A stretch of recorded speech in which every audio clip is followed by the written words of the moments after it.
Now our next project is to make a replica of this tank. We're going to pull this apart. We've got, I think we're up to about 4.5 gallons. I have to look at the notes. Pull this apart, get the tank out. This is one that has a tiny leak somewhere, I don't know where, but I want to look at it. I want to make a replica, so of course the easiest way is to just take this out of the plane for now so I can get the length exactly right, the height and the shim. All should be exactly the same when I'm done.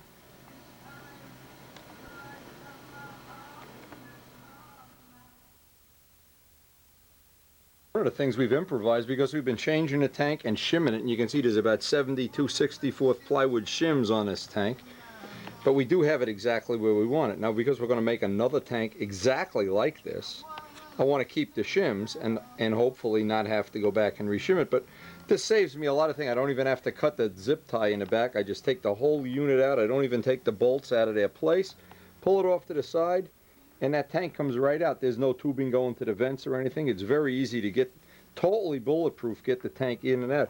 And even if you get it in too tight, you can kind of maneuver it through this aluminum, I'll call it a cap for lack of a better word, just because it's easy to get it in and out. It's certainly a lot quicker taking this tank in and out than the traditional tanks.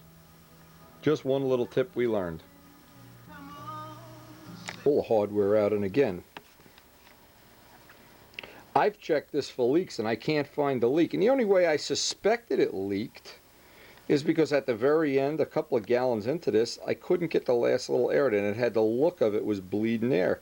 Now I don't know until I hear from Dub if that's the case or if I'm just daydreaming or what, but in either case it wouldn't matter.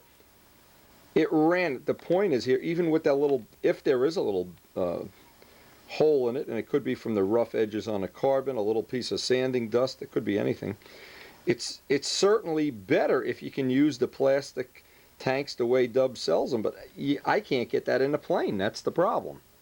So if you were to build this box so you could fit a normal tank in there, well, a normal bubble-free tank, that would certainly save a lot. Now the reason we want to have this one, I want to practice again and make a complete copy of this, an exact copy. Then this can then be the spare tank. The advantage of that is the one that's going to work the better of the two is probably going to wind up going in Miss Ashley and going into our #1 competition ship. So without further ado, and I've done it on camera, so I'm just going to do it off camera now, I'm going to make another copy of this tank, and then we'll hopefully by the end of this day have one more of the spare parts that we need in our inventory for the competition season that's coming up.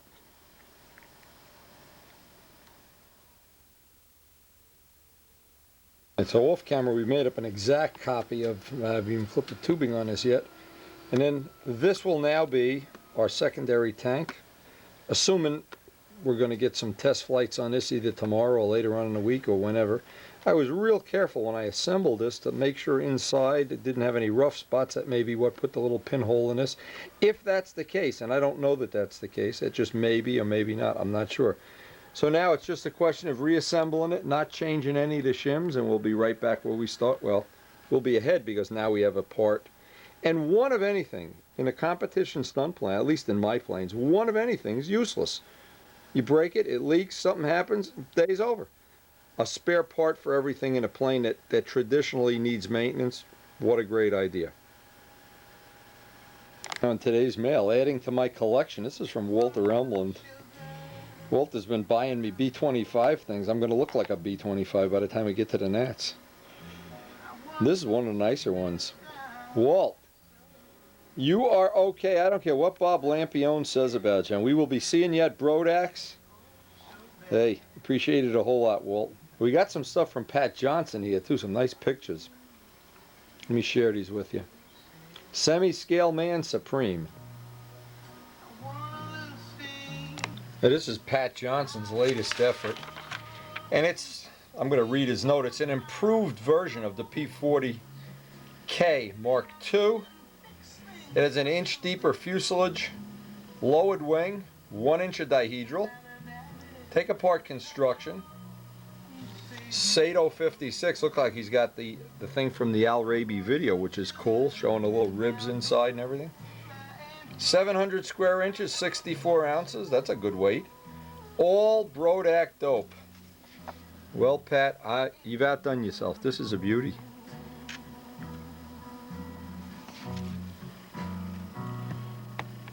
I always liked the shark mouth, even on that Spitfire that I did. Anyway, from Pat Johnson, who's been a major help to us in copying plans for us and doing drafting over the years. That is a beautiful model. Appreciate a whole lot, Pat. Now we're going to get old Strega put back together here and hopefully get it out in the driveway and test run it. Now this is the brand new one. We sent the other one back to Dub to look at to see if he could determine what the cause of the leak was, and of course the nice news, as always, is it doesn't even matter if it leaks. Those couple of laps at the end, it's not even close to being as bad as a standard tank, so who would even care? But that's just one more piece of information we've put into our little database. Now I'm not sure I got this up over the lip. Ready to go outside. Now, of course, I'd want to pressure check it. Pressure check it meaning fill in the tank, evacuate in the air a few times, and we're ready to go to the field. Look at this now. I'm just laughing about this. He thinks he's sitting on eggs. Chicky, are you sitting on eggs? This is a VCR controller, not eggs. See, we're not sure if Chicky's a male or a female. Maybe he's a female because they look the same. Maybe he thinks he's having babies here or something. I'm not sure. I'm not sure, Chicky. I'm not sure, baby. I went down to Ron's hobby shop, our local hobby shop, and I bought some things that I thought would be helpful in working on the B-25 since I'm going to be making up the tanks. We're going to be making up a separate set of tanks here very soon. But what I found at his hobby shop was this nice little pair of forceps. See, for the B-25, I'm going to need to get into the cowl somehow and pinch that off. And these aren't, the other ones are, well, let's just compare. Well, they're 3 times the size, so. But I noticed these, like all forceps, these have a sharp edge that I've worn out, actually, in time. And these have a razor sharp edge. So what I'm going to do is just grind some of this off and just try to make it just a little bit smoother here.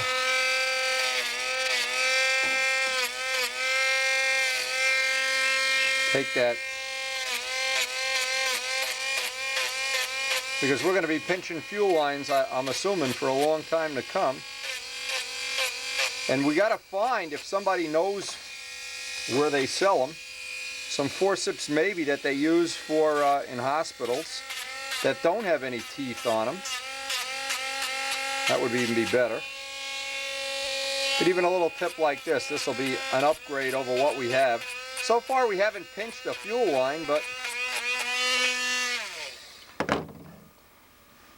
a nice little accessory for our bubble jet tank adventures. Now, because we're going to do some maintenance on this, one of the things that got annoying the other day, and we've been running this on the ground and trying to synchronize things, and I've just basically given up on, there's just air in the fuel tanks, and I'm going to be making up some bubble jet tanks. But one of the things that, and Tom's going to try to retrofit the smaller carburetors on here, which should tame it down a little bit too. It's just very overpowering when both of those engines are running at 11 grand. It just, I guess the resonant vibration is really like 22,000.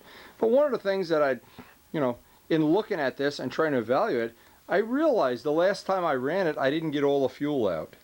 And it's too big. It's not like an ordinary plane where you can just hold it in one hand and defuel it. Well, yeah, you can't do that.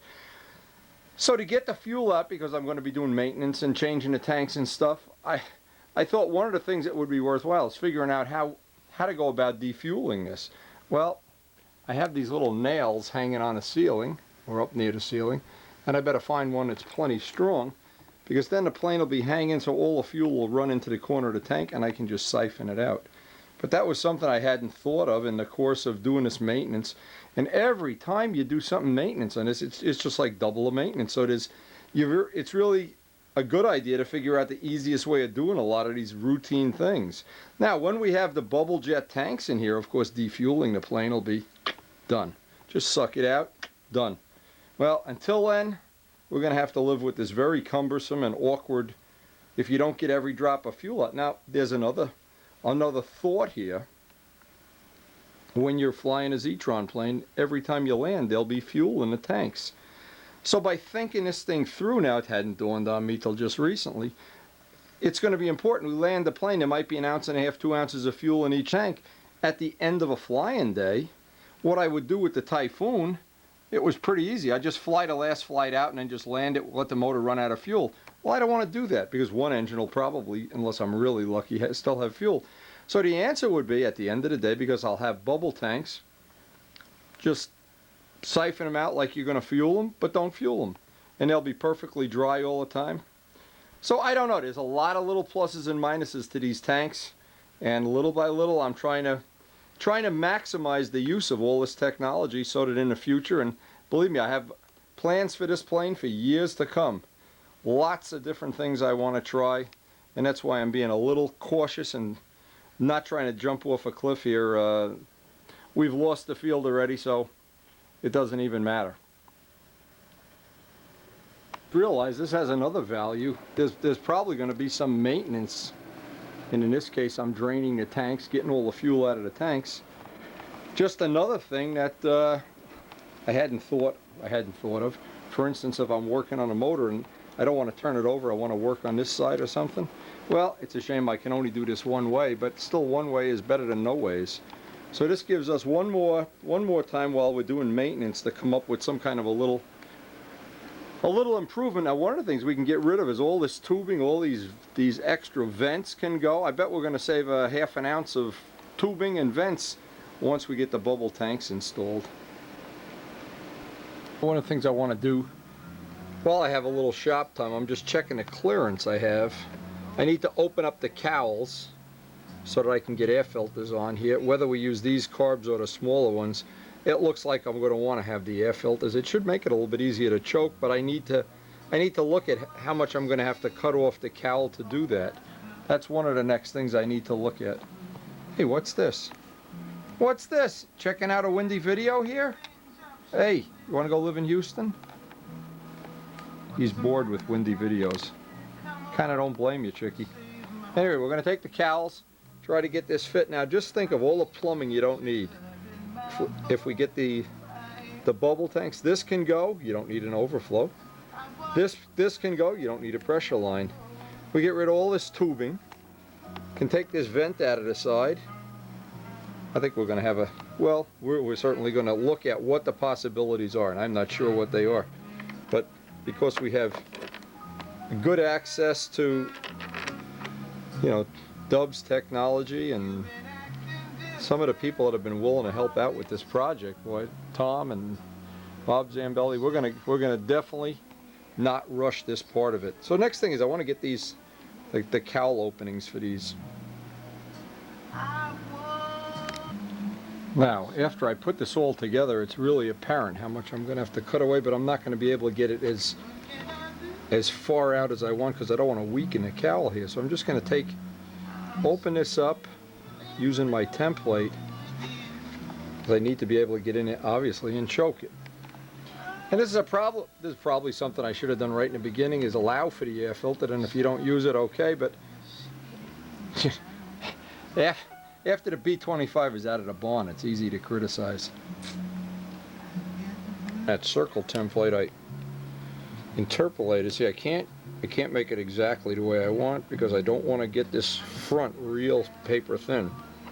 I'll just interpolate that curve in there.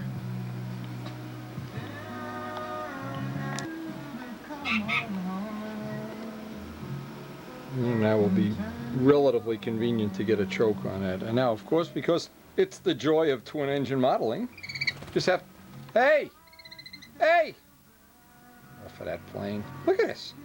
Get out of there. We'll just repeat the same for the other side. And that'll give us the option of using or not using the air filters. And I'm looking at this. See, I'm just holding this on by hand. Probably get a little piece of carbon fiber in at that little joint there. Carbon fiber reinforcement there. That's, let's see, hold it up to the light here, you can see it.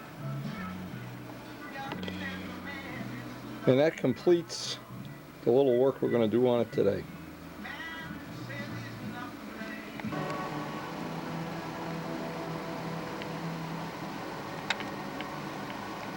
Once we get rid of all these fuel and overflow lines with the bubble-free tanks. Bubble jet, bubble-free, bubble gum. Boy, I don't know what we're talking about anymore. Anyway, it is always a pleasure at the end of the day to just sit and look at it from a lot of different angles. I guess that's part of the thrill or the joy of modeling. At least it is for me. And tomorrow's the day we have to take the field, take all the barrels off the field, and boy, not looking forward to that. That's going to be a long day tomorrow.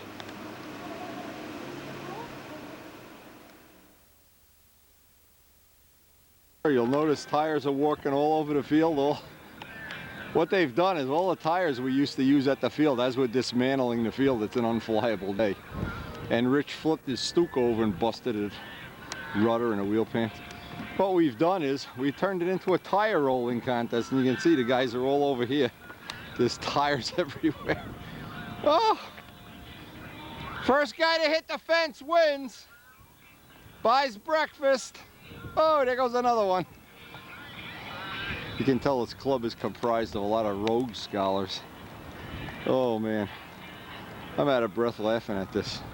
Anyway, this is the end of the field for the year, and unfortunately we never got to, we would not have been able to fly to B-25 today anyway. It's a hurricane blowing.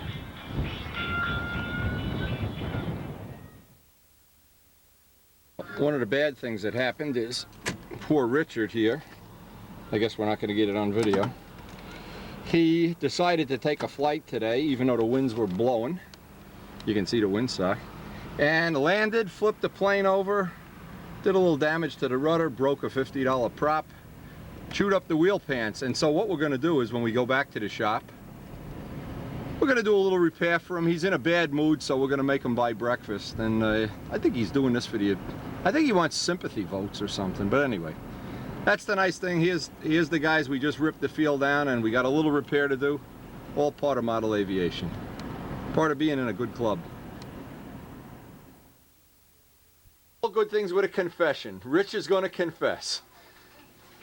Dear God, I should not have been flying this morning. So, where's the wheel pants? We're going to have to do a little minor repair on this. Where's your towel? Here, right here. Towels are right under here. Let's see how much damage. He did the wheel pants, the rudder. You know, you're lucky you did the prop, but you didn't glue the cowling. If you had a two-blade, you'd be putting a...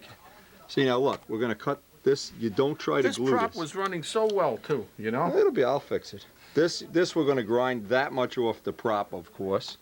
You can't, yeah, but it's and I don't like putting glue in it. It's going to be undersized. No. Well, it's going to be thin at the tips, and it might work better. It might work a little worse. You don't know. Take the prop off. Jimmy can start balancing the prop if he wants to play. I did bang up the cowl. Not bad. Not bad. Better You're going to paint a yellow stripe. No, I don't want to paint the yellow stripe on the front. What? What? You hear this arrogance? You think you're getting out of here without a yellow stripe on this plane? Yeah, but if you paint Leave now. you know. Where's the rest of the parts? Did you get all the parts? Yeah, here it is. Okay. Put all the parts up together. Take the prop off the plane while I'm fooling around with that. Son of a bitch. Rich. The bird's sick. Don't hurt the bird. Yeah, don't hurt the Chickie's sick. Where is Chickie? Why? What's wrong with him? I think he hurt his foot. He's like he's sitting down all the time. Maybe he's roosting. I don't know. Checking you out. It looks good with retracts. Too bad Stukas didn't have retracts. That's right. Except this one. Now, the lesson of the day is when it's really too windy to fly, what are we going to do next time? We're not going to fly when the wind blows 60 miles an hour. Even Stukas are grounded. Right, Rich? Obviously. Of course. Hey, at least we got the field done today. What a day. Now, if we had the B-25 there this morning, you know what, Jimmy? It would never have come out of the car. So, live to fight another day. Is this cleaner? Now, what we did, we took the parts that needed to be repaired, kind of glued them together like this. So now all the parts are repaired. Now he's taking coats of thick CA. Show me the front of that where you put all the little pieces. And you can't feel that at all, can you? That's No, just like this is pretty good. it's a composite part. And then he's going to take it home. We got to do his rudder. The rudder took a beating, Scraped up. and we got to make him a modified prop, highly modified. Maybe this will be the secret prop of the century. When you go to fly on a windy day, the prop will say, "Oh, Rich, don't fly today. It's too windy." I'm having more modified props than regular props. Yeah, well, okay. And that's ready for a coat of Broak primer, some silver, and just repaint it. Couldn't be any better. Yes, it could have been better. Yeah, if you didn't. Now today we got a lot of nice pictures in the mail here. These are from John Ashford. He lives in Pampa, Texas. Like, they must really like Pampa, I don't know. John, it's just a club. Anyway, this is his Hurricane, and we've seen this on the, he sent us pictures of this before, but it's a beautiful plane. Now, he's got some video here, and he's really looking to upgrade his finishing, he's going to work on a Broak Cardinal soon. So we expect soon we'll have some pictures of that effort. Got some combat jobs here. I guess this is from a recent meet. And some pictures there's one picture here I really love. Some of the combat jobs. Marvin Denny helping some juniors. Marvin, of course, has been up to our club more than once, I think. I love this picture. Now check this picture out. And of course, he had something that I think is really appropriate in this, and it almost brought tears to my eyes here. He's lost 9 friends since August 23rd of last year, which is about the number that I'm up to. From Joe Ortiz to my mom, Ed Southwick and his wife, and boy, the list just goes on and on. It's not pleasant for any of us, that's for sure. But anyway, this is the picture I love. I may just put this right by my desk. That is an excellent thought. An excellent thought. Anyway, from John Ashford, we hope he enjoys. We're going to send him some pictures of the B-25. Maybe he'll be looking at those pictures and be inspired to go bomb Tokyo or something. I'm not sure. I'm not sure we're going to bomb Tokyo here the way things are going. But anyway, the flying season is ready to start. We have a million. Well, it's amazing how many things there are to do in this shop. I wish I didn't have to sleep. And thanks again to John Ashford.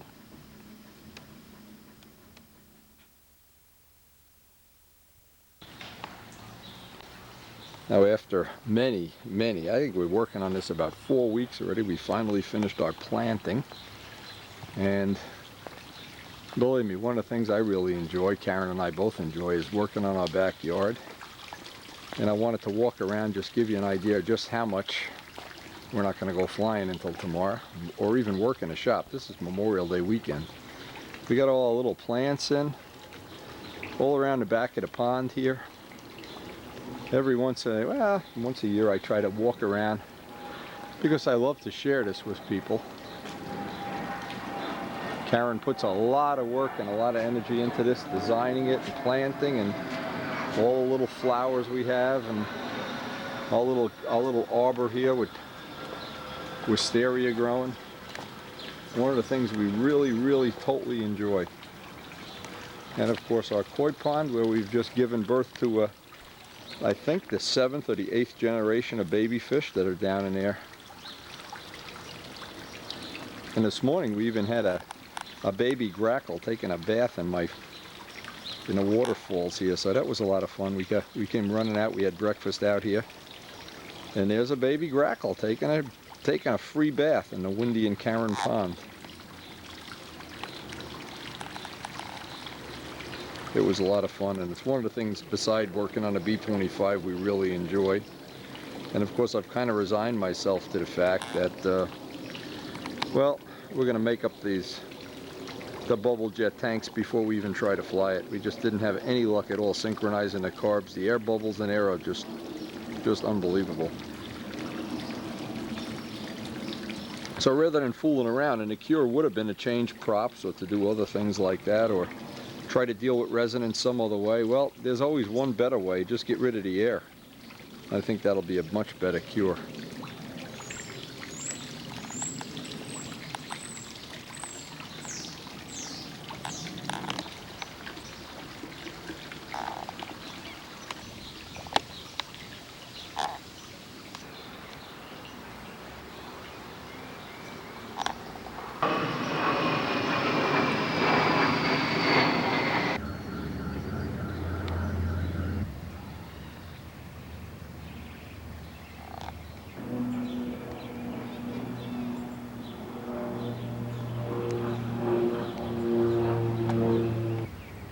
Now we added a new little section of the garden this year, a part we never had before. We have some new flowers, some little different plantings. This is all new from this year.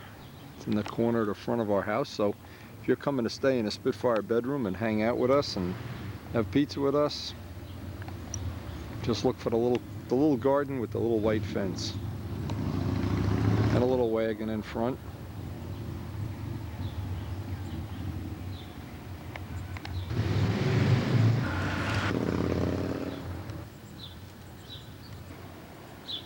Now it's hard to believe we've been in this house 9 years. We've done a lot of work to try to make it a home and make it a Spitfire bedroom and make it a whatever it is we made it, but I always feel like I'm just very lucky to be alive, very lucky to have the good life that Karen and I do share. I'm lucky to be living in America and living in a great time to be alive.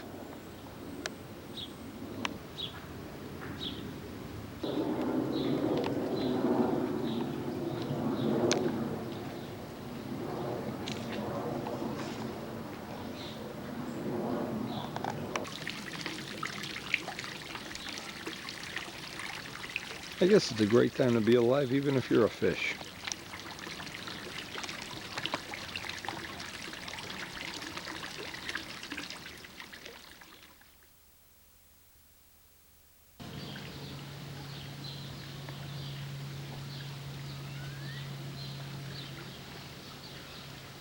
Sometimes we just sit in the backyard and watch the variety of birds. We feed the birds, of course. Most of them, they just don't seem to get it, though.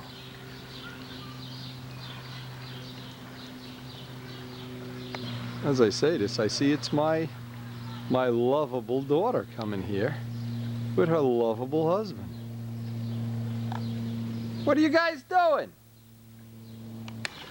And of course, who likes the backyard the most of all? Go flying! I go flying anytime I want. Who needs to build those crazy planes? I go flying anytime I want. The Chickadoodle Air Force.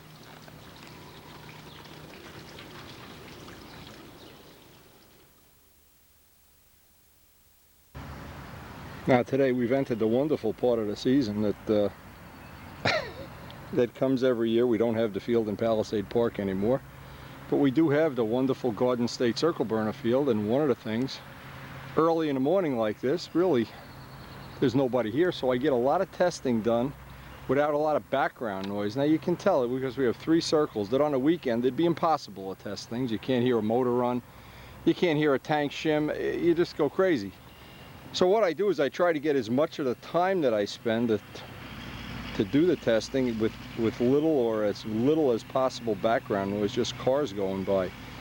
Now we have the number 2 tank in here. It's not really finally shimmed yet. We did get the number 1 shimmed. We returned that to Dub for just for checking. It was running fine. It did have a tiny leak, or supposedly, maybe he'll find that it was me. And you know, my feelings are not hurt. I'm trying to learn here.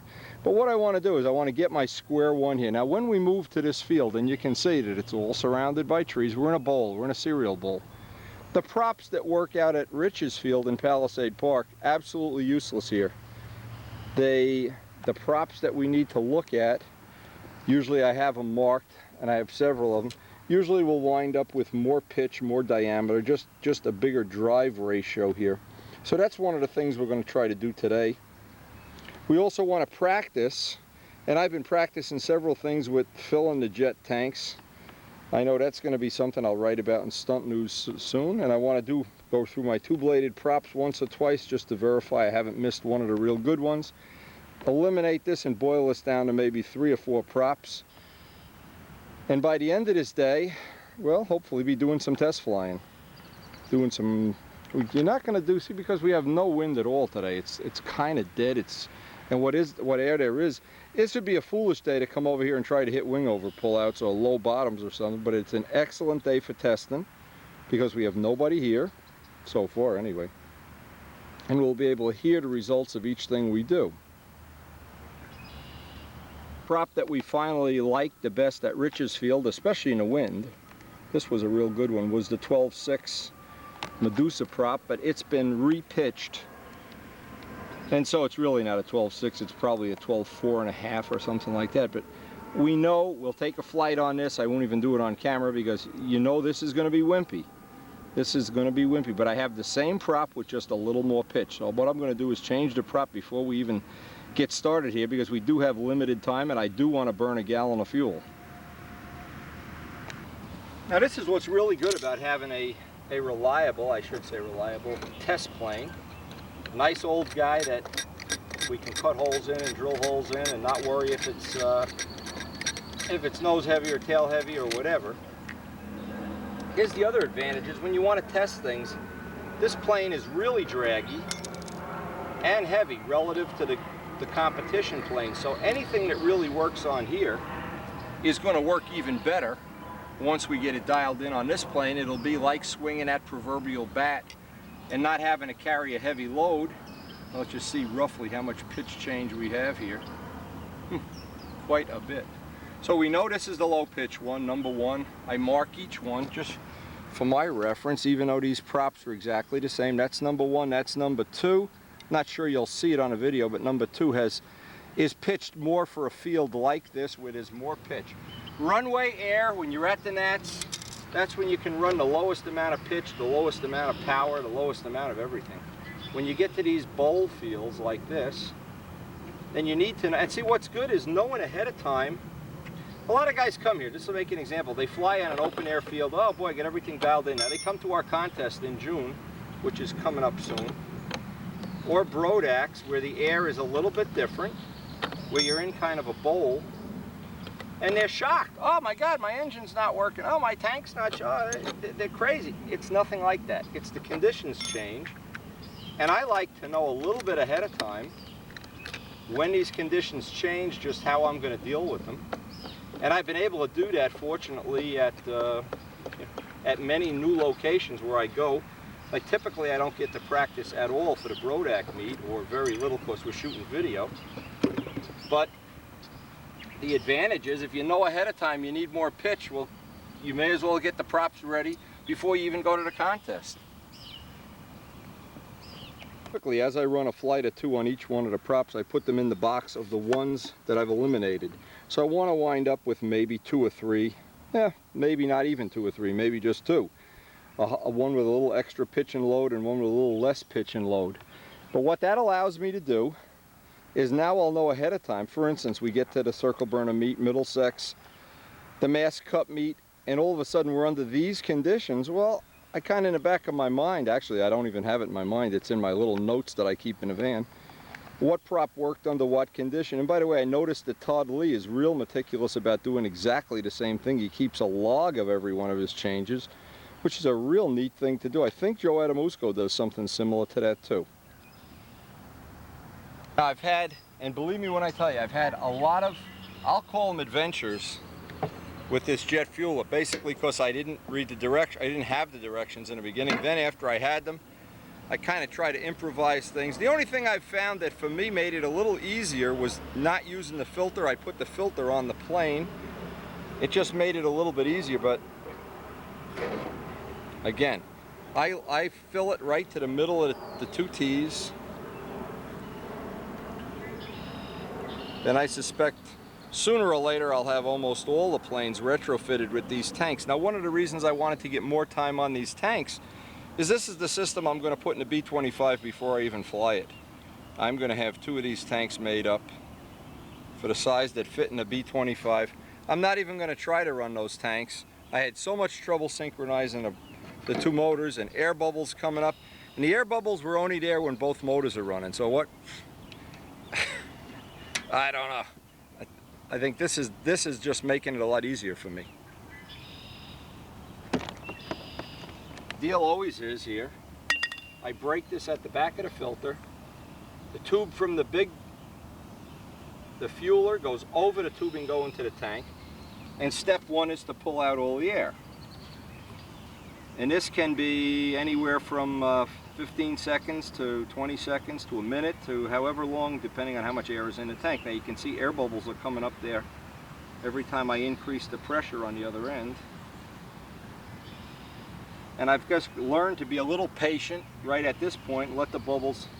Les came up with this thing of just working the bubbles up there if you're getting lazy, and I am lazy. Put a little more pressure on it. You can see even more. At some point in time, there'll be very tiny, almost none or none. Now, if we had a person here to hold the nose up in the air higher, that'd be cool. And I thought of a way I could do it is just make two foam blocks to put under the gear, but what it does, it just lets you get out one little tiny amount of air that's almost insignificant. And we do get about 3 laps at the end of the pattern at a fast, so. Now what happened one time, I got right to this point here and I was showing somebody else how to use this. And I pinched it off, disconnected it, tried to start the engine. Well, nope, doesn't work that way. You've got to fuel the plane. Now you can just release the pressure, and at some point in time, you'll feel the resistance. It's pretty definitive when you feel it.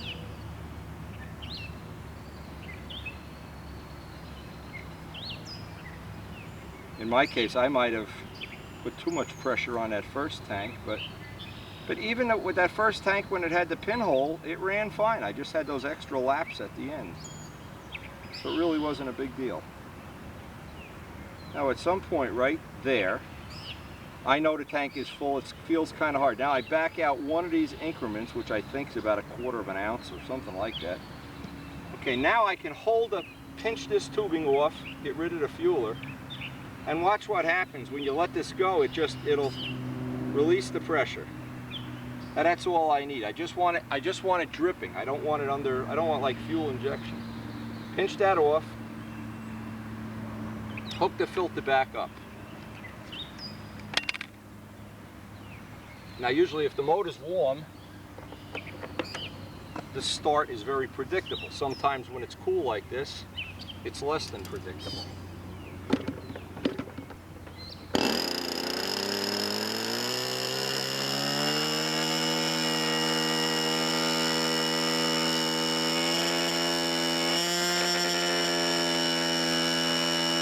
Eliminating these props one by one. What I'm seeing here is the same scenario that I go through every year, is the props that work at this field, and I've got them marked with a G. They all seem to penetrate a little bit better than the ones that aren't marked with a G. G meaning the Garden State Circle Burner field. I also, just for fun, I always keep this prop. Now this one is really about a 6 pitch, just for laughs. I like to see if I want to fly a plane at 70 miles an hour. Even though I've de-pitched this many times, this is a one-of-a-kind prop. I don't know how many of these there even are. But one of the things that, if all else fails, you can put this prop on a plane and fly 80 miles an hour. But that's not what we're trying to do. Now, as I get through, I'm pretty happy with both of these. The one Bali and the number 2. Both of them penetrate well at the field. Both of them I'm getting decent runs. And what I wanted to try to do today, but the air is just crazy here. It's so hot too. It's about 80 degrees. I wanted to get a couple of flights on tape so the dub could look at them. I'm not sure I'm going to be able to get to do that until we get a little breeze or something that'll make it realistic.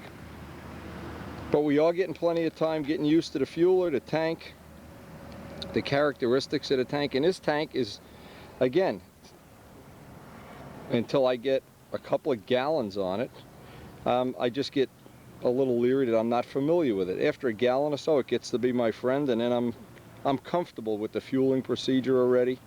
Comfortable that we have a couple of good props. And the next thing is, and of course we want to do it before we retrofit the B25, We want to come up with a little better system here of an on-off valve and maybe a T-fitting. I've already bought the T-fitting. Les Demet's been thinking about some of the possibilities. So that's one of the other things we're going to work on in the next couple of days. But so far I would say that most of what we're doing here on a test day, we're relearning the lessons of last year. Now when I got back from the field today, I had shot on a separate tape for Dub to look at a whole series of flights from rich runs, lean runs, so he could kind of look at them. I'm going to put one on him just to show what a representative run of that we accomplished today with the tank.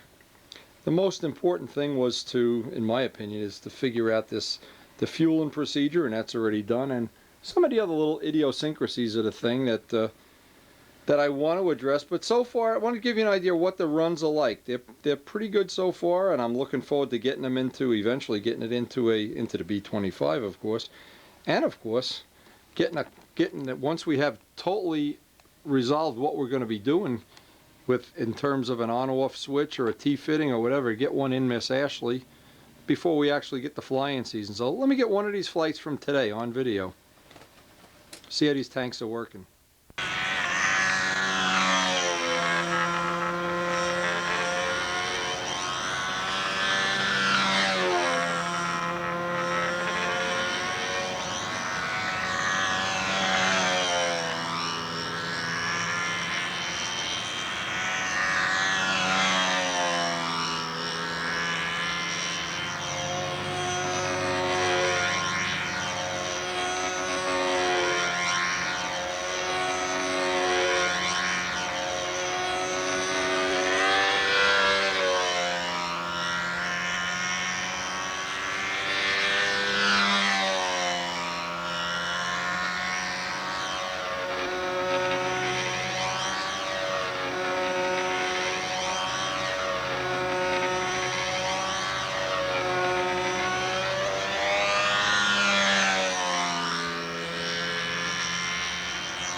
Now in today's mail we got some real nice pictures from Steve Kocher.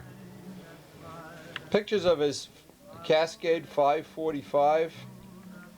It's his first scratch-built stunner, built from plans that he bought from me back in 1992.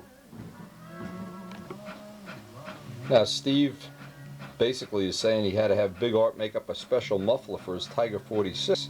It had some unusual hole mounting pattern. I can't tell by the photo, but anyway, one thing, the model looks great, Steve. Nice paintwork. I'll send one of these into Stunt News. Send them both into Stunt News. And I appreciate the pictures. Now we got another set of pictures here. This is from our good friend Milt Graham. Milt, of course, is the one that had an unfortunate accident testing a motor, breaking a motor in. You'll notice this is a nice set of pictures. He's been using a Sato 72, and he says basically the power and the cornering capability are beyond his wildest dream. He has also been looking, he's going to look to get another 72. I've been trying to talk him out of buying a 91 if he doesn't want to have a throttle control. Of course, if you have a throttle control, then it's a whole different ballgame. Anyway, let me run through these pictures. There's some real nice ones. This is the Backfire 2 and the Backfire 3. Number 3 is much lighter. Little photo, and Milt is one of the very meticulous builders. If you look real close at the woodwork, you can see how meticulous this is. Wingtip detail. I like that, the way he's got the lead outs in there, very nice. Notice how thick the airfoil is, and that obviously is one of the contributing factors to some real good performance. I'm a big believer in thick wings anyway. Thick wings and big motors.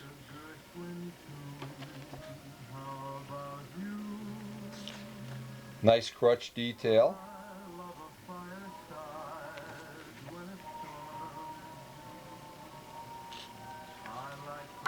Now I'm not surprised, because Woody Midgley, by the way, this week called me to tell me that he's been flying our carbon fiber wing plane, the original test plane, the carbon copy, with 72 now, and he said he'll never take it out. He loves it. He just can't believe how much power it has, how steady it runs.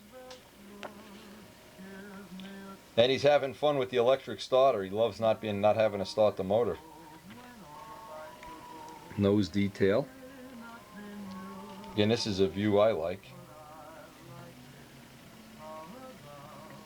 Again, there's a lot of people working with Satos, a lot of people working with other various 4-cycles. Pat Johnson's working with a 4-cycle.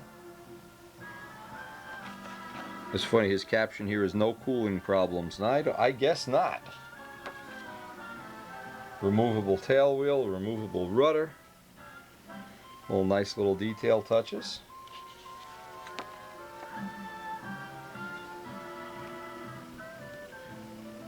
He calls the plane the Backfire. That's the Backfire 2. Backfire 2 minus the covering.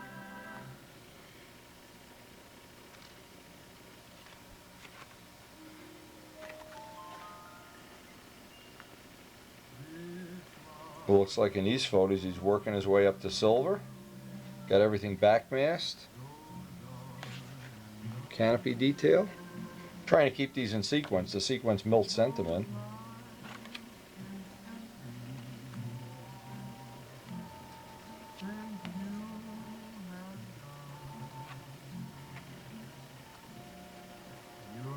Now see, Milt's still using newspaper.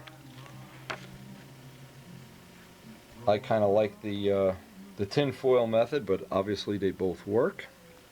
And it shows that one of the nice things in the hobby is that you don't have to use any specific thing. It allows you to be creative.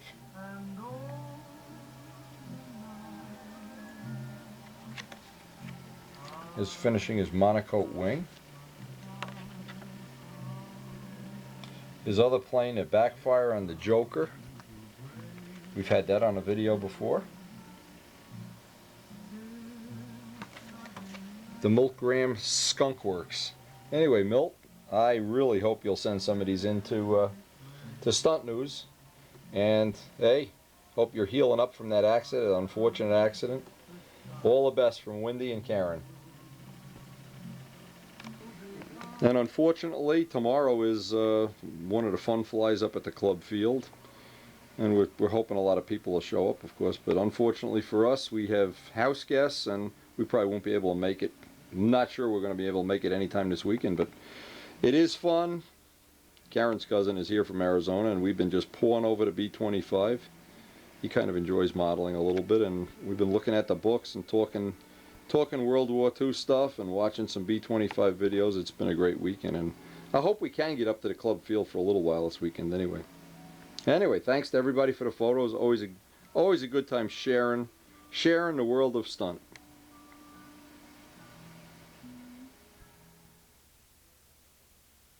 Putting the last pieces together on the zetron tape. I heard from Sergio that the units are ready. He has 5 ready, in fact. So we're going to take the first 5 people on the list, let them know their zetrons are ready. We were hoping to have 20, but since Sergio is depending on other people for suppliers, he runs into the same thing I do, where you just don't always get everything you want. His leg is healing up just a little bit. Oh, he's putting, Karen, he looks a little bit better. He looks like he's putting a little bit of weight on the leg now. Well, we've had him to the vet. What's he got, a waffle? Chicky. Oh, chickadoodle.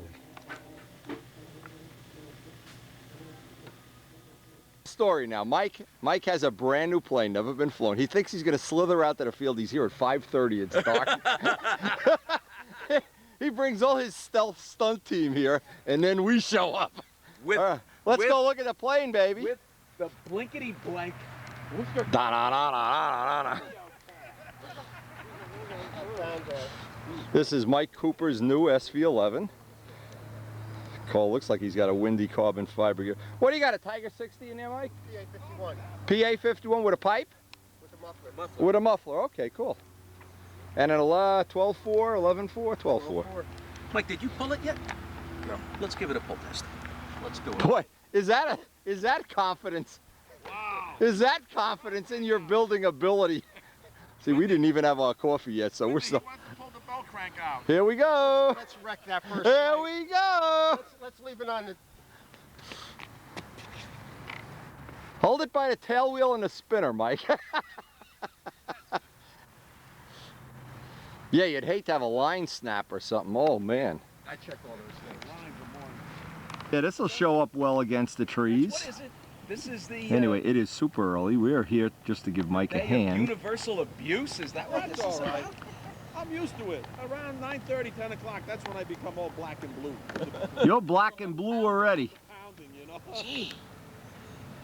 I told you though. Let's dance, as they say. That jet, Let's that dance. jet You 51. think that you need to change? I had it. Your jet, the in my little, the driveway, 50? I was The 50. Yeah. picking it up. Yeah. It was breaking. The jet Fine. 50. You know, so This wants to come off in nearly a clean 2-stroke.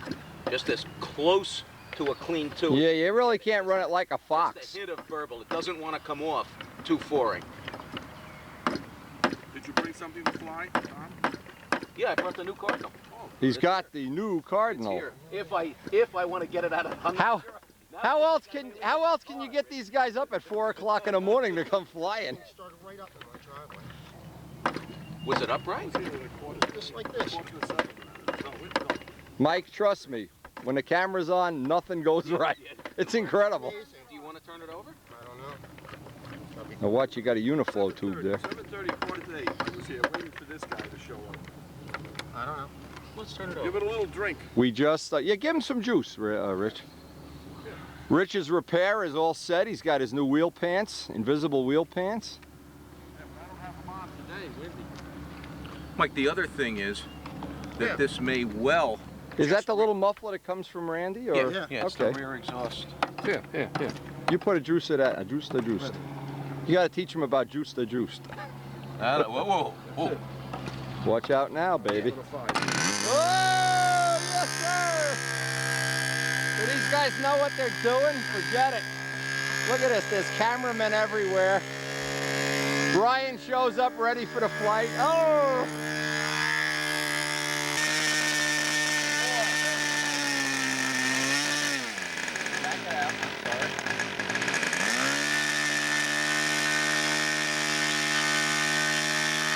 Starting to look like we have too many cooks in the kitchen here.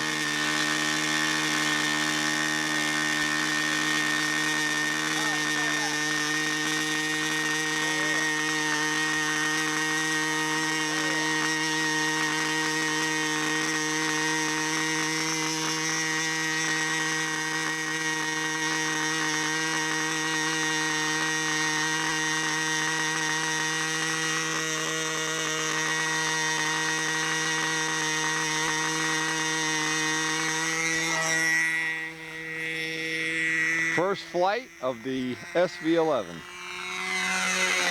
June 2nd, 2002.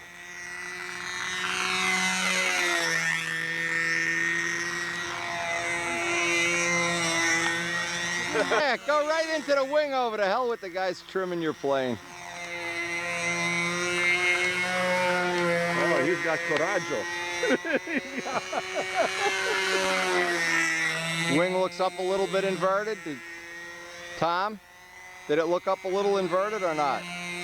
Did it? I didn't see it. Upright and up inverted, but it's only about a half an inch. He should go ahead and put it on his back for a couple of laps. Then you can really tell. Well, it's close. I mean, it's close enough to fly the plane. You don't have to. You don't have to worry. He's got some nonsense happening. Speed is about right. Tom, did that prop work good on your engine at a 12.4? Too much pitch? I have no luck with zingers at all, ever. Okay, well that's an unbiased opinion. Wow. I have a bunch of carbon props. If he doesn't have the right prop, he can, you know, give him a shot on that, because that doesn't have the pipe. It'd probably need a little more pitch. Would be fine. That's true. That one, the pipe ones all want 3.8 inches of pitch on the nose. No, don't even change it. That's Yeah, what yeah. But this is a muffler, you're right. It's just not the same setup. This may want to be up at 4.2 or so. You're right, though. You have the same exact noise. If nobody told you there was no pipe on there, you'd never know. You'd think never that was know. a piped engine. Yeah. In fact, if you made a little exhaust tube coming out further back, nobody'd know at all. That's it. Leave it like that. I wanted to see it. Yeah, I want to see it inverted and 6 feet. Inverted at shoulder height. Yeah, exactly. Right, right. But he's certainly not going to get hurt flying it. No, it's close. If anything, and he's got a tab on the outside wing. I think that's standard for that plane. Yeah, it is. That's good. You can make a little adjustment right at the field. He can make it a turn and a half on the clevis.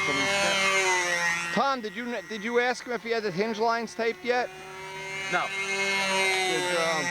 Did he put doublers? Plywood doublers on here? I don't know. I think that's Randy's fuselage.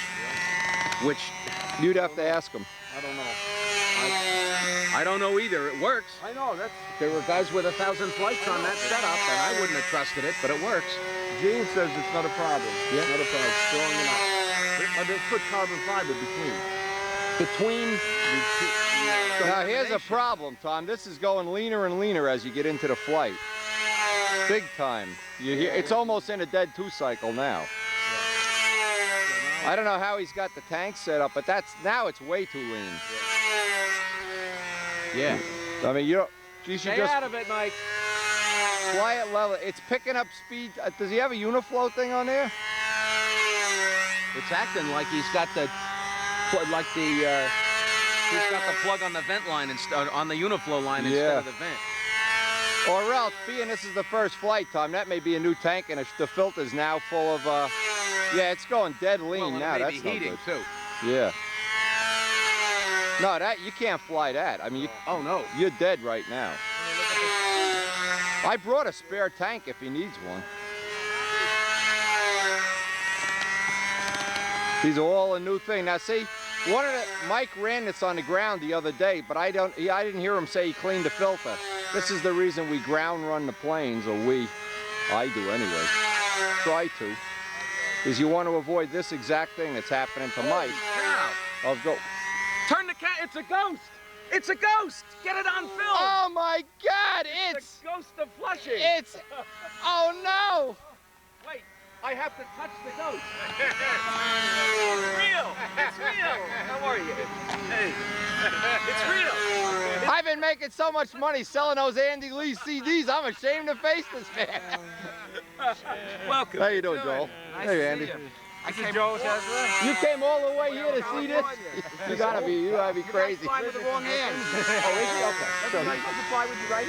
I don't know. Well, Mike, we need to address some problems here, so let me skip this out. We got guests from California here. We think it's right. We don't care. We've had this guy on video before, and of course, the lettering is perfect. Of course, I'm not going to be a bigot about that. That looks great. Now, seriously, how long it take you to do that lettering? How many hours? A half hour of floundering by me and about 15 minutes by Wendy. And bingo, it's Yeah, done. and bing, it's done. Now you have a 71? Yeah, Tom? 72. I don't have the union nut, Andy. I got a union nut. I got one in the car somewhere. I'll find it.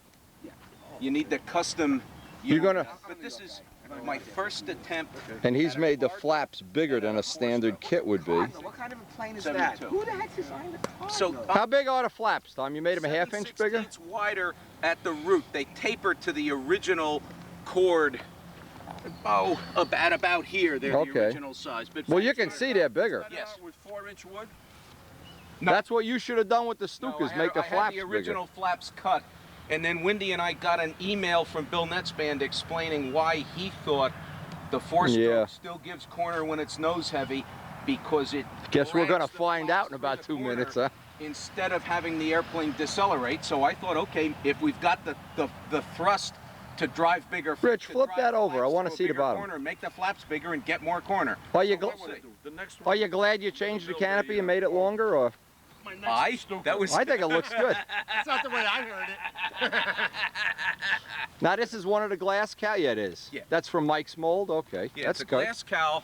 Yeah, that's fine. So far, I left out a priming hole, but I thought if I need one, I'm not going to cut a hole in the top block. I'll just put a piece of pipe through here that points at the Venturi. So you Oh. have a priming spigot. You put You're the better syringe off. on it and Yeah, you're better off not. If you need it, choke it. just Shoot finger 'em on off the like- exhaust. Yeah, that'll flood it, but that'll right. make it go until you get it. All right. Now Yeah, the other that's thing nice. I asked you was, what is the width here? 4 inches? It's 7/16 wider than the plans. Whatever that is, I don't know the So, dimension. but what so you we're did gonna have when you 2 new started out planes was 4 flying inch within wide a half wood. an hour here. I This is an don't think so, amazing Rich. day. I think it I'm was going home to narrow. get the B-25. Glenn, What? another thing, I don't know if this is right either. Oh, you made the little adjustment for That's this. a throttle positioner. Yeah. You go in through the Okay, cooling hole yeah. and tighten the screw, and it wiggles the For the throttle first belt. flight, run it wide open. Yeah, I'm gonna. Well, first flight. I'm not. This is the first four-stroke I've ever owned, so we're gonna. It's gonna fly right off the bench. You won't even. It'd be nothing. The tank is set 5/8 off the mounts. Yeah. It'll fly right off the right off. But this is the one that you broke in for me, and we only Yep. got halfway. So Run it rich one time. Run it 8 clicks out. put a couple of tanks through it. I opened it to 3 1/4 for open, to start Yeah, with, and we'll yeah. see where that goes. Brian's good at hand flipping them too, boy. I just volunteered Brian. And no glove. He means an operating with no glove. Have that This glove is- anymore. Yeah. I lost it. For the, Oh, for is the that what record, happened? for the record, this is Brian left it here. Minot, aka Lefty, Larry Scarinzi's flip boy. aka Nine finger. Shorty. All right, you got lines made already, Tom? Or? Yeah, it's okay. ready. Well, let's take But I a wanna- picture. Well, take it while the air is good, so we can. No. We don't have to do anything. I want to get a setting, get the engine running, tack it upright and inverted, run a That's couple how of I tanks like through it. Yeah. I got All right, no- then you're up, Rich. Can I get a No. picture of all you guys before? Sure. Yeah, Sure. yeah. Let's get. Who's gonna Yeah, take? Let's Joel- get. Joel wants the pictures before we I fly. gotta bring- Oh wait. I gotta bring it back to the club. I think he's smarter. The nice All I did is fill the tank, not try to prime it at all. The protocol for priming this thing is what? Put the uniflow plug on and give it an extra shot of fuel. Put the Uniflow plug on and put your finger on a muffler for 1 flip. That's all it takes. That's all. If there's fuel in there, that's all it takes. Okay. Good hold.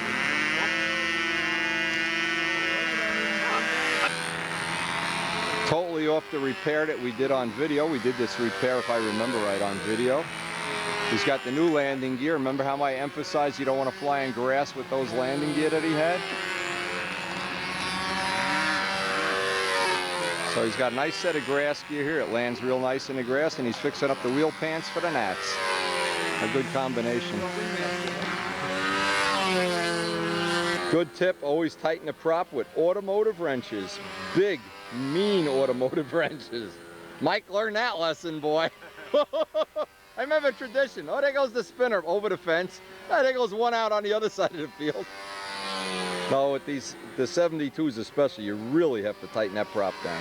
Woody Midgley's flying his 72 now in that carbon fiber wing plane. He had his first day with a 4-stroke, Tom. He's selling all his Tiger 60s. Is he really? Maybe we can get them for $10 a piece or something. Nah, I'm not thinking of that. Oh, I never had a phone call from a guy that was happier. He was just ecstatic. He sounded like Mike Kajeski the day Miss Jamie took to the air for the second time. You ready to go, Mike? No, not yet. Okay, so the deal is you want to come just as close to breaking that shaft as you can. Break it. You ain't gonna break it. It's steel. All right. It's gonna pop now. Trust me. Well, I got a little itsy bitsy clearance problem here as to my plug, so we may be spitting glow drivers for a while, but that's okay. Yeah.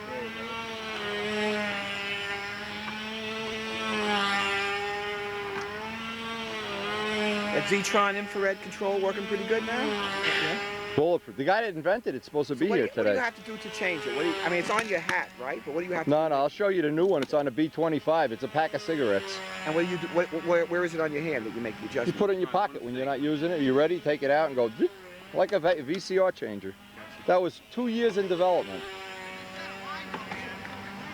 Couple $1,000 worth of development How time. much in that. RPM change do you see? Or do you?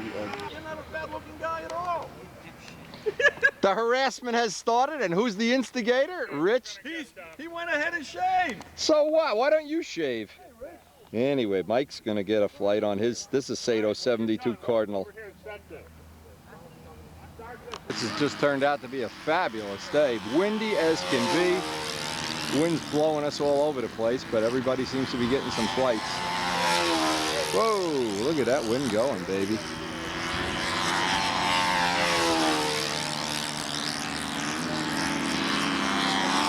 It's like new plane day. We have 3 people with new planes that have never been flown. Well, flown only once or twice. Anyway, what we're going to do when we end this session, since Joel Chesla's here from sunny California, we're going to head down to the house, let him knock the B25 off the table, get him a cup of coffee. It looks like he's tired. He's still on jet lag.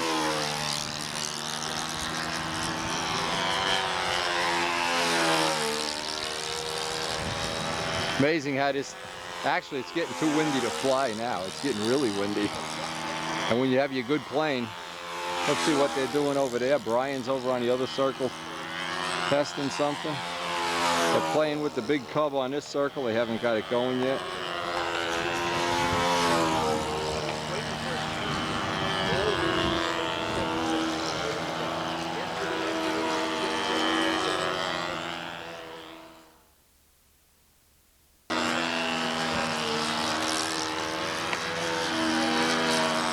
Ooh. Well, Mikey, oh, Mikey! I think we're at the end of the flying the good plane time of the day.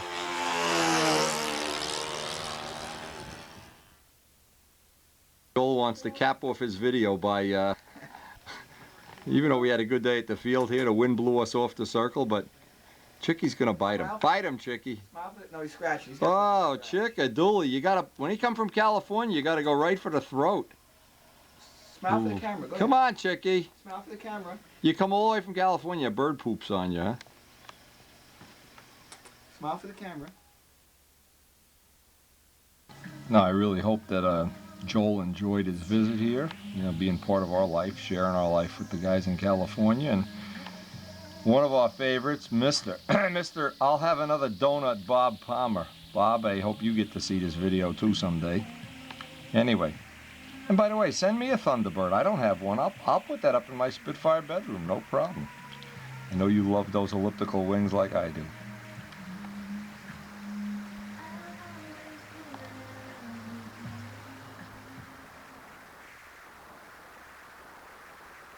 Joel gave me a, I guess, a t-shirt from his club, the Knights at a Round Circle, which we'll obviously wear that from time to time. But one of the things I had, Tom Hampshire had made up for me, is a bunch of different prop nuts that simulate the Hamilton standard nose on the B25. That's one of the other little additions that we're going to do on this. Before actually we probably won't have the tanks back this week. We need to get the bladders back from Dub, and then we're going to make up the 2 tanks for this, and then we'll do another series of bench running. But in the meantime, flying weather's here, and we're we can only use, and the problem is we can only use the field now, the grass field at circle burners. So what that does, it limits us now, and I'm glad we have the gear that we made up for, which Richard has now too, for the you know, the pavement, for the gnats or whatever. But we also have our grass gear. We're going to put them on, and we'll probably be up the field in the next couple of days, starting to practice for the Broak contest, get a couple of flights on this. We're planning on flying this at Broak, introducing it to the world of competition, and seeing how the carbon fiber wing holds up, whether it's going to break in service. Somebody will wind up squeezing it or something, we're not sure yet. But I do have the gear made up, and I'll change them off camera, but having them set, that we have a set of pavement gear and a set of gear for flying off grass. Well, at Broak, I don't know if we're going to be flying off grass or flying off pavement, so, but we'll be bringing both of them out there with us.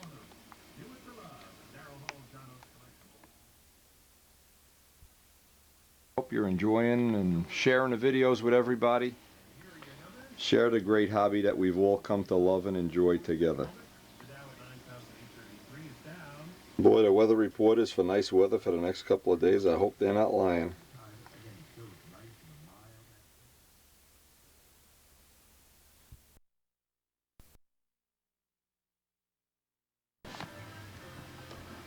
That adds a nice little detail touch, one we've been waiting for.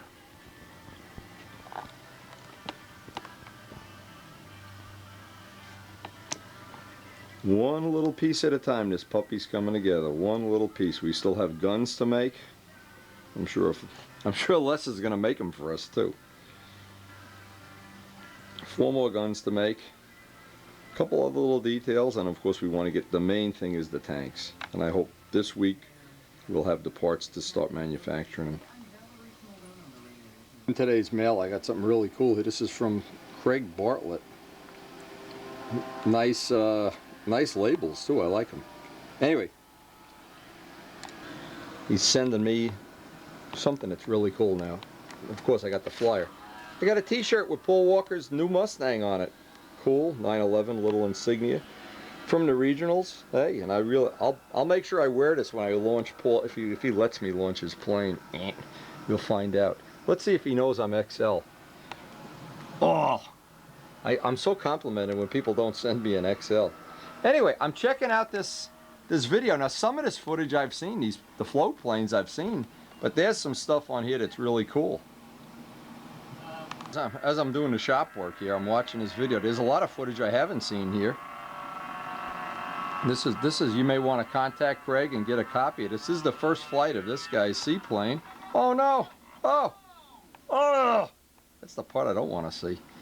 Anyway, what I was thinking here, boy, if we lived by a field like this, I would love to do an SB6. What a project that would make. Anyway, this is a great video. And I want to thank Craig again. I'm going to send him out some B-25 videos. This is the part we all hate to see, especially when, you know, a plane like this, the very unique models, doing a very unique thing. They all have throttle control, I'm assuming. Looks like he may have carbon fiber floats here or something. Pretty neat stuff. And, well, if we get to the end of this tape, I may put a couple minutes of this on, but you could contact Craig, find out if he's, I'm not sure if he's selling this tape or loaning it to me or what, but one cool model. Ooh. Now these guys have this dedicated field where they can fly like a seaplane. I think Bill Young and Fred Cronwood, they had sent me a video on this a while back, but really cool stuff. See, we don't have a field like that, so and obviously where our field is, we're not going to be able to make one, but this is a heck of a model. I'm just thinking with Dave Downey and Joe already working on that Hawk project, thinking about the possibilities, and boy, that's unbelievable. And as I'm watching this, there's just a myriad of neat things on this video.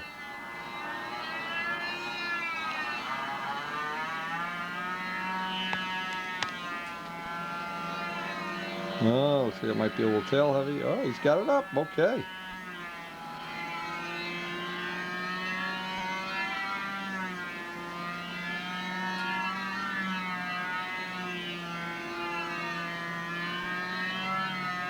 Yeah, it looks a little tail heavy, but hey. Now imagine an SB6, a stunt ship, a plane that would do the full stunt pattern with a zetron, and you could land it in the water. Would that be cool? See, the thing is, you'd have no competition that way, because nobody else is, unless you get a group of guys that they have a field like this.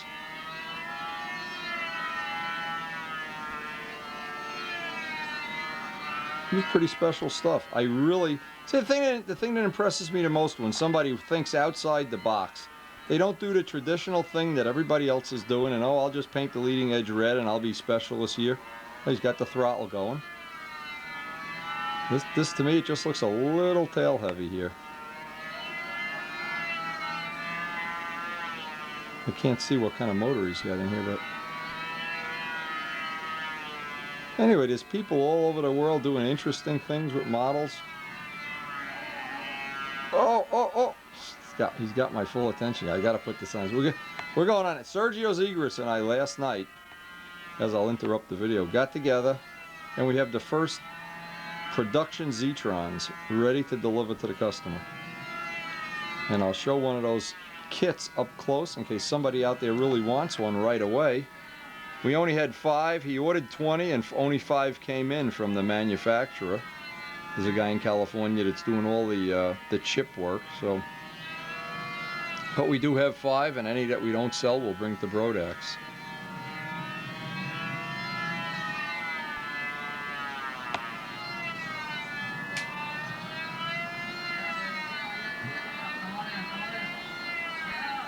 All right.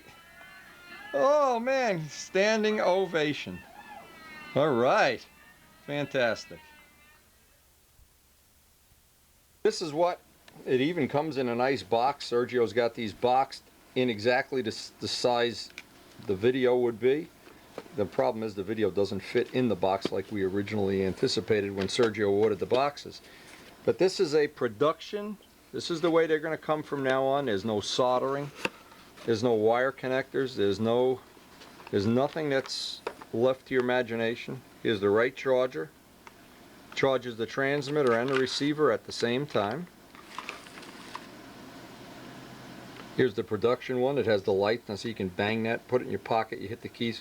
Nothing happens to the laser emitters. When you're using it, this turns it on. This gives you your throttle response. And these are the boxes. We did these down in the shop, I don't know, a couple months ago, a month ago maybe. But we're all set. There's complete instructions. And of course, the thing that matters, the part that goes in the plane, is basically already in one piece. You don't even have to snap the wires together. How cool is that? And let's see if the battery's charged. Yeah, the battery. Look at this. You take it out of the box. Now these kits, I should say, exactly as they are, these are available right now, and I have a sinking feeling that they're not going to be available forever, because when I price out some of the components, and I've already done this, and then I factor in what my labor would be to put one of these together, the fact Sergio's charging $199 for these is I think he's not going to want to make these a year from now. He's going to say, oh no, too much work. So if somebody really does want one, comes with the video with all the how to do it, how to install it in a profile, in a plane. It's something that we waited a long time to have production turnkey. They're $199.95 plus shipping, and that's the way it comes. You push the button and you have throttle control. You just need to figure out how you want to install it in the plane. That's a long time coming. I'm really glad we got them.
force myself to lock my wrist.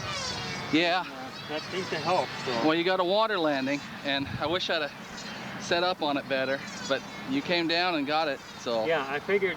It's the important thing. It was beginning to, okay. I know you can do it. Huh? I know you can do it. Thank you.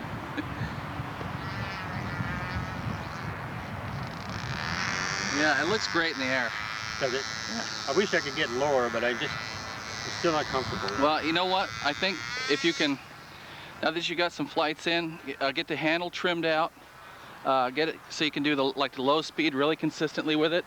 Right. Because once you get the motor slowed down, it's more stable. It's more stable. It's coming in smooth, and you'll be able to do some beautiful touch and goes with it. Yeah, it's a major learning curve on this. I've never done this before. Yeah. Well, it's a lot of firsts. You know, you got a nice scale ship, and you've got throttle control, and it's a float plane. Yeah. Yeah, it's. So, well, you got it flown. That's it. Beautiful. Now, you made me jealous. I'm going to have to finish my S6B to come out and fly against you next year. Let's go 60. There you go. Craig's pushing for it. Let's go 60. Rewrite the rules. Yeah, well, we can. I mean, there's nothing that really says we can't. We're the rule writers. I know it. It's a matter of... I wanted as much horsepower as that puppy would stand. Oh, yeah. Well, you got power to spare. I mean, it'll fly at a quarter throttle. But I was able to start working my throttle, and I felt better about that and then locking here, and I was working here, and I felt better that I could lock it. Yeah. And I got a couple smooth moves. Yeah. But yeah. I'm not Mr. Smooth yet. That'll come. A little more seat time, huh?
top of that cross right in front of you there. Right, well, just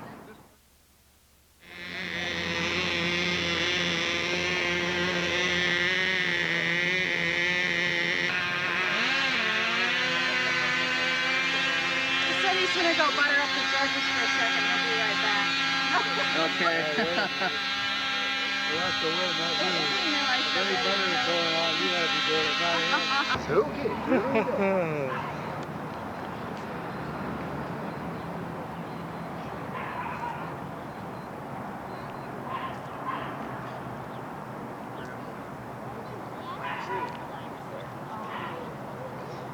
Does Mel bring his...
Oh.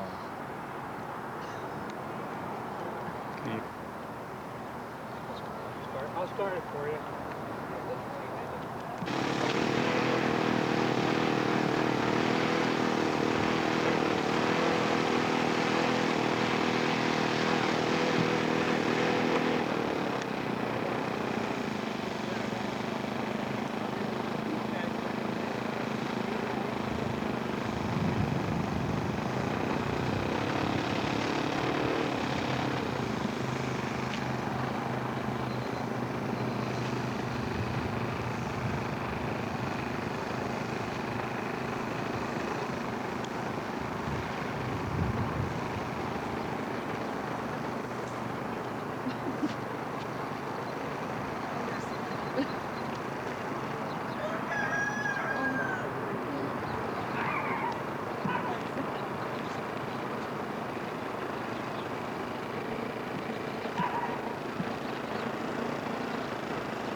Nice landing.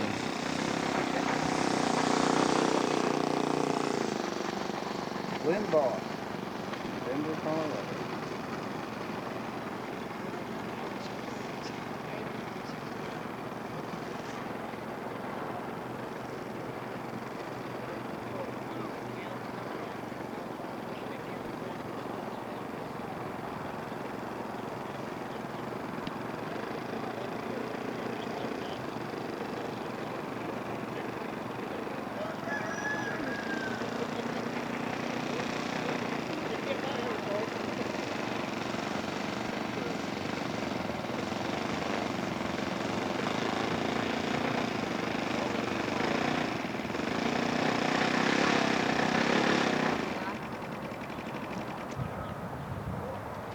Yeah. Great landing.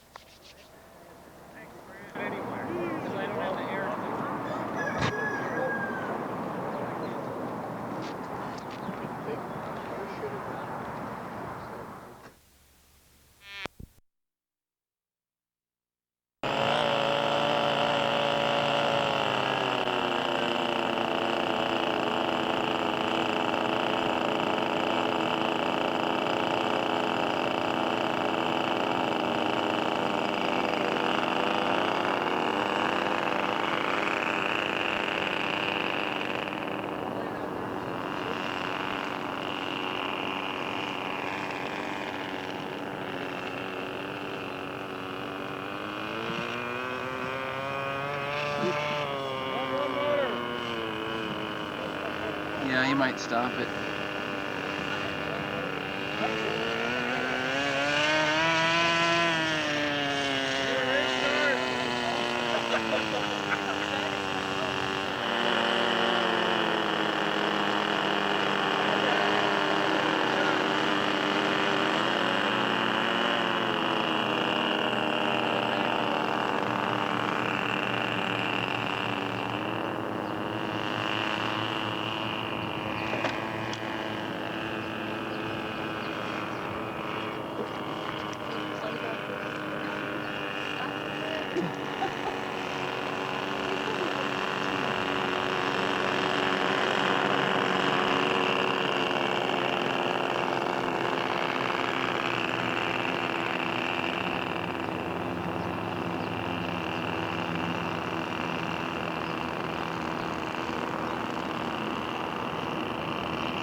Can't tell from here.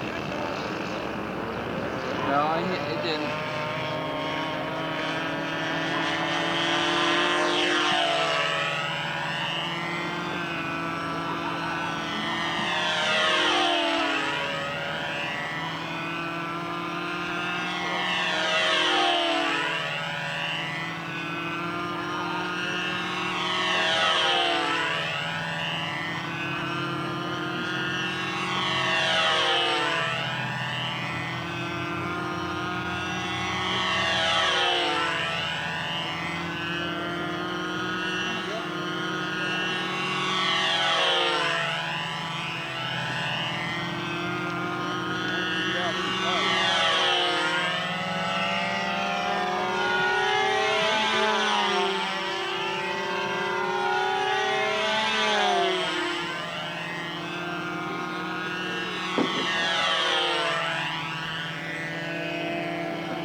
got it into the wind.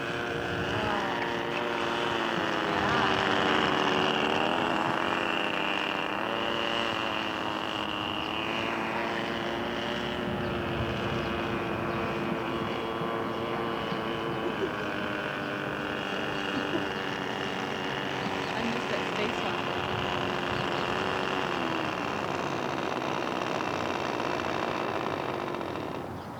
Yes.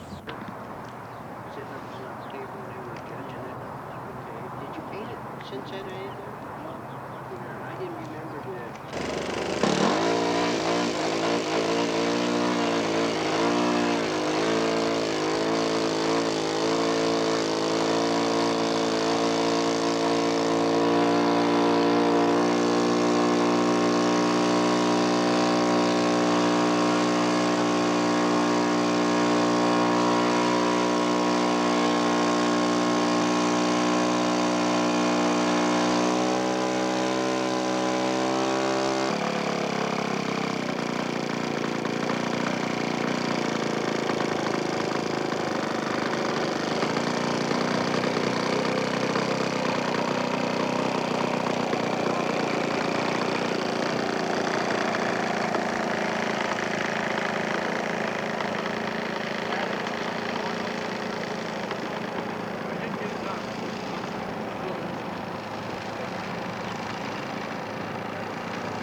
I want to thank Craig again for that video, but that was great.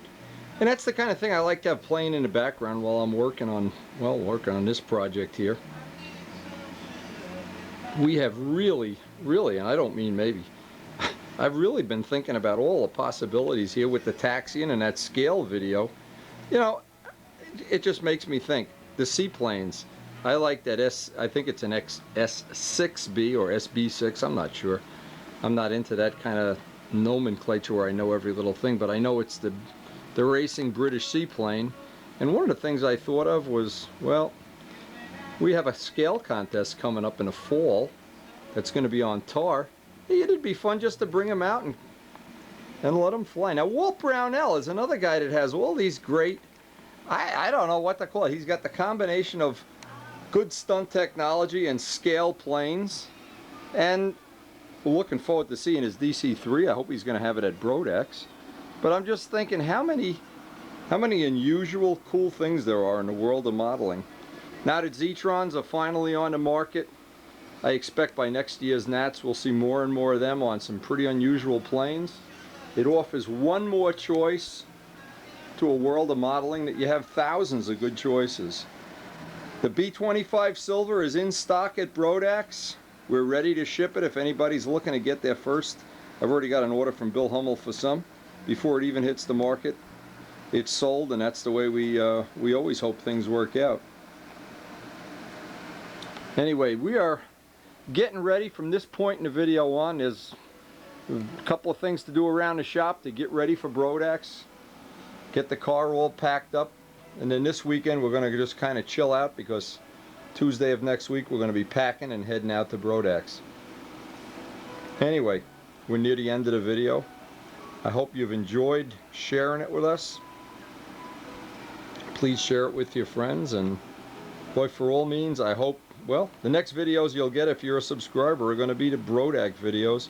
So even if you can't be there, you can be there, if you know what I mean.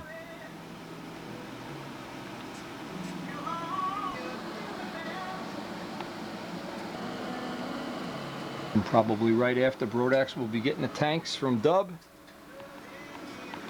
and we'll be aggressively looking for an excuse to get these engines run and get them running right so we can fly this guy. We have really been straining at the bit, to tell you the truth, but I know all the planning that went into this and all the time. I sure wouldn't want to risk it for anything less than the best I'm able to get out of the engines.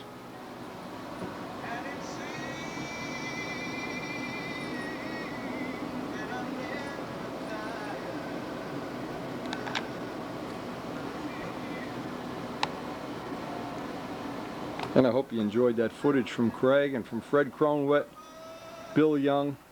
But those guys have a great group out there. I wish I lived where I could. Now, can you imagine? I'm just thinking, can you imagine making a stunting S6B? I mean a full stunt one. Had floats. Not some, you know, not something that's a compromise. Just things to dream about, things to think about in the future.